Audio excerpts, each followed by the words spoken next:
Juliana Butner of Farmingville had battled leukemia before for nearly 2 years. Say thank you, Then in September, the cancer relapsed.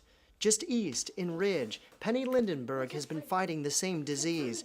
She's a mother of 2 who has also been searching for a bone marrow match. Both these Long Islanders are hoping that locals will continue to step up and be swabbed into the DKMS bone marrow donor database. It's one of the nation's broadest efforts to coordinate donors and recipients. Obviously, we're looking for a match for Penny.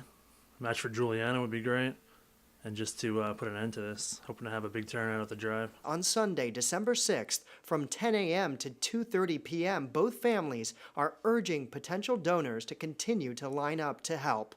Sunday's event will be at the Ridge Fire Department on Francis Mooney Avenue. Donors come from what we call patient-directed drives. And what we do is we organize the drive, but we're very clear that the drive is not just for the patient, it's for any patient that needs a match. It's for everybody that's searching the National Registry. In other words, all potential donors have a chance to be paired up with somebody like Penny or Juliana who needs a transplant.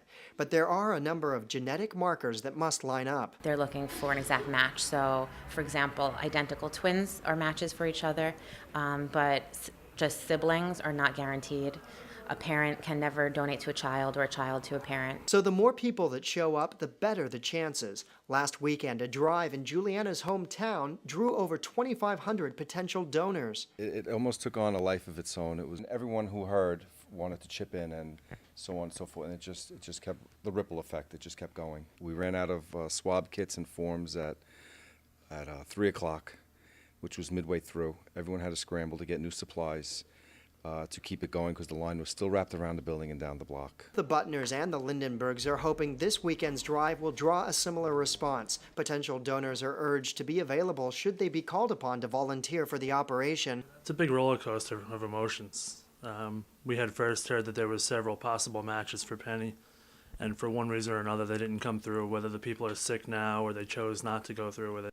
The hope is, over the course of the next weeks, the right 2 people will be found and answer the prayers of both these families. In Ridge, Jeremy Lee, FiOS 1 News.